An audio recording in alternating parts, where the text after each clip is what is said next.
Yizkor is a meaningful time for all of us. I would like to share with you, before Yizkor, a story that I shared many years ago with my congregation in Barranquilla, Colombia. I think the story is even more meaningful today. It is a story of Rabbi Nachman of Breslov. Rabbi Nachman of Breslov, one of the original Hasidic masters. He was a great storyteller, a prodigy of making others fly with their imagination, and a source of inspiration to his followers. He was a man who had the ability to transform words into celebration, the celebration of the Spirit.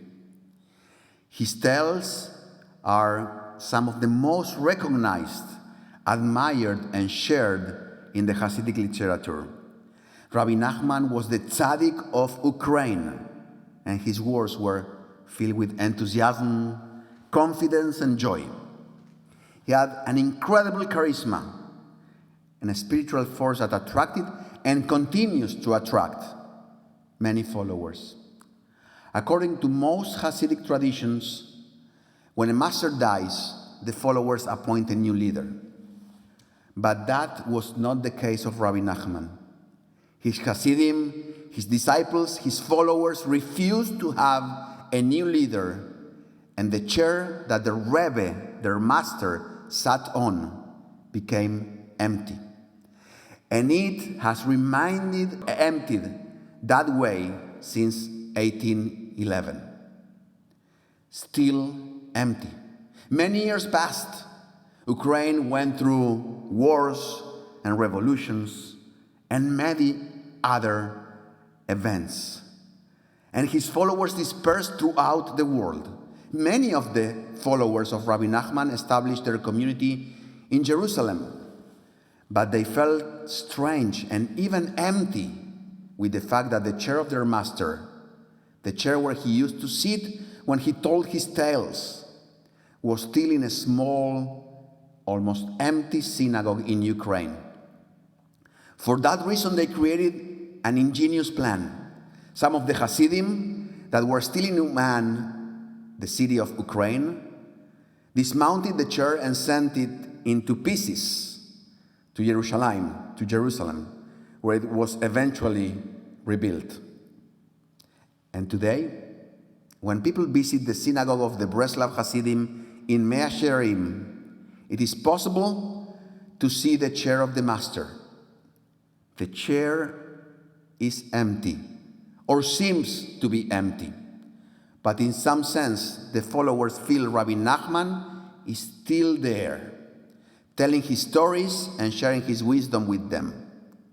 The chair is empty, but Rabbi Nachman's inspiration remains with almost the same intensity. This year, with the coronavirus crisis, his story came back to the news.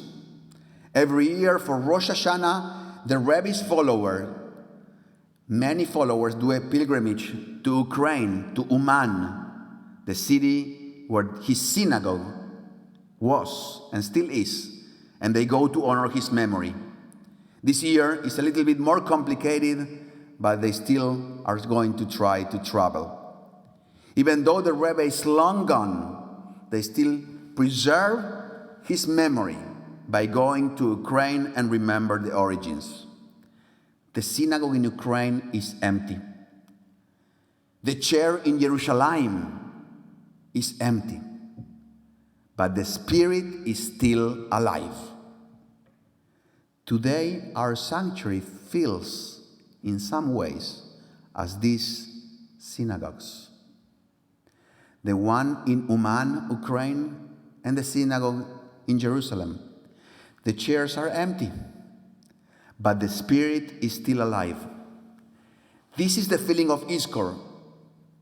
We felt this strongly this year when the Passover Seder under COVID forced us to have empty chairs in our homes. We feel this when we see our Zoom celebrations and we expect our loved ones to be able to log in, but we know that it's not possible because they are no longer with us. We feel the chair is empty, and we feel the sadness, the pain. We feel the vacuum. We see the empty chairs, and we yearn for the old days. Let me share with you, dear friends, another story that hopefully will help us transition the moment of Yizkor with hope and faith. Robert Berlwain tells that in 1946, as a young boy, he remembers how Rabbi Herzog, the great Rabbi Herzog, came to visit the city of Chicago. The entire city, all the adult men and women, all the Jewish children came to greet Rabbi Herzog at the airport. They gathered in the Chicago's Beit Midrash, Le Torah, the Hebrew Theological Seminary, where Rabbi Herzog delivered a lecture, a very complex lecture on a Talmudic issue, as the children stood mesmerized by his oratory. At the conclusion of his speech, his face immediately lost its radiance, and he became somber and sad. The famous Rab from Jerusalem paused for a moment, and then he declared, "My friends, I come not from Jerusalem. I came from Rome. I have just met Pope Pius XII." A murmur went through the crowd. Some people were dully impressed. Some others were waiting to hear why they should be impressed. During the terrible war that just finished, continued Rabbi Herzog, many children were sheltered in monasteries across Europe. These Christians saved them from the Nazis. Many of these children, Jewish children, were baptized. So they were safe in a physical sense, but certainly not in a spiritual sense. I explained to the Pope that there were hundreds, perhaps thousands of Jewish children who were sheltered and baptized in Catholic monasteries throughout the world.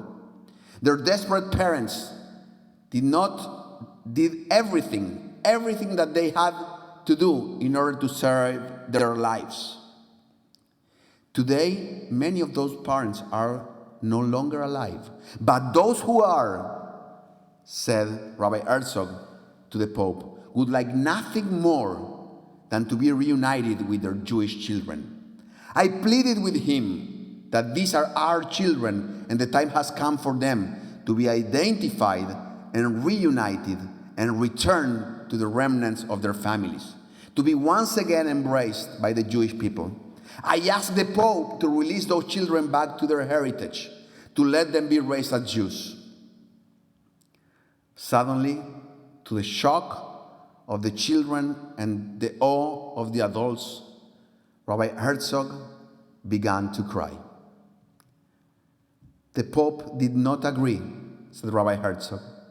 He said that once a child is baptized, he can never be returned.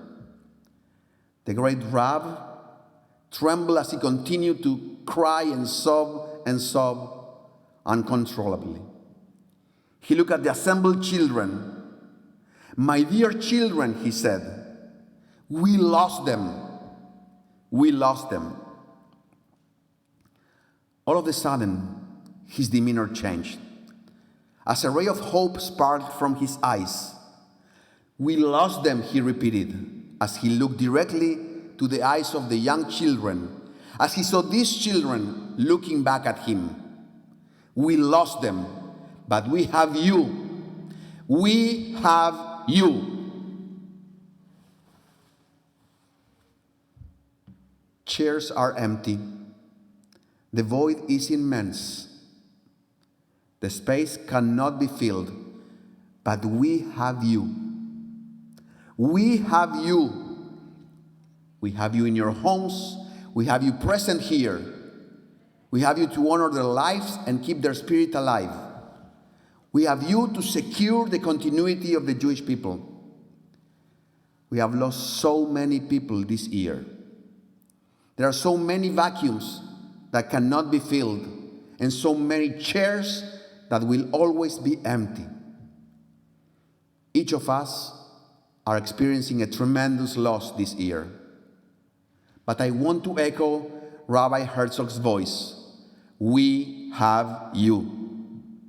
We have you to honor their lives, and Yizkor is the opportunity that the high holidays offer to do so. We honor their memories. We honor the memories of those who left an empty chair through Yizkor. We need to honor their memories.